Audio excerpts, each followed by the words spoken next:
AP సచివాలయంలో మంత్రివర్గ సమావేశం కొనసాగుతోంది. దాదాపు 20కు పైగా ఎజెండా అంశాలతో సీఎం చంద్రబాబు అధ్యక్షతన ఏపీ కేబినెట్ మీటింగ్ జరుగుతోంది.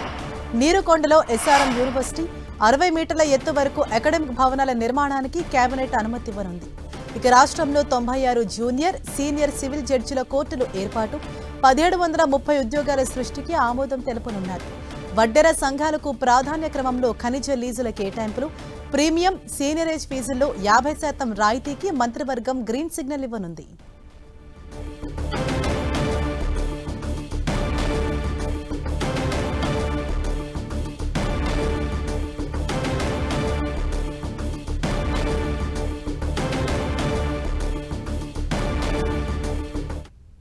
రైట్, ఏపీ కేబినెట్ సమావేశం కొనసాగుతుంది. దీనికి సంబంధించి మరిన్ని అప్డేట్స్ మా ప్రతినిధి విజయ్ చంద్రన్ మనకు అందిస్తారు. విజయ్ చంద్రన్, ప్రధానంగా ఏ అంశాలకు సంబంధించి ఏపీ కేబినెట్ లో చర్చిస్తున్నారు?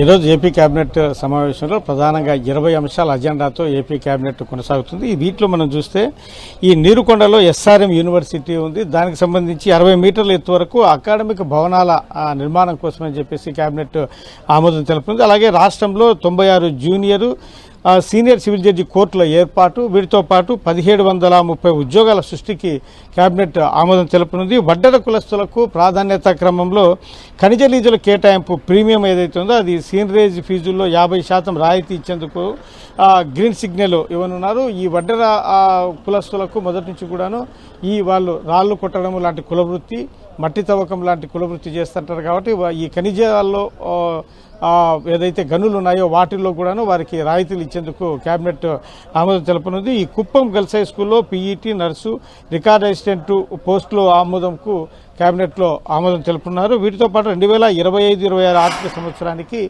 ఆస్తి పన్ను బకాయిలు వడ్డీ మాఫీకి ప్రభుత్వం ఆమోదం తెలుపుతుంది. ప్రతిసారి కూడాను కొన్ని సందర్భాల్లో ఈ ఆస్తి పన్నుకు సంబంధించినటువంటి వడ్డీ మాఫీ జరుగుతుంటుంది. ఈసారి కూడాను ఈ సంవత్సరానికి దీనికి సంబంధించినటువంటి వడ్డీ మాఫీకి కేబినెట్ ఆమోదం తెలుపుతుంది. జనవరుల శాఖకు సంబంధించి చూస్తే వివిధ ప్రాజెక్టుల ఆధునీకరణ అయితేనేమి, మరమ్మతులకు, పరిపాలనా అనుమతులకు కేబినెట్ ఆమోదం తెలుపుతుంది. వివిధ సంస్థలకు భూట్ కేటాయింపుల మీద కేబినెట్ ఆమోదం తెలుపుతుంది.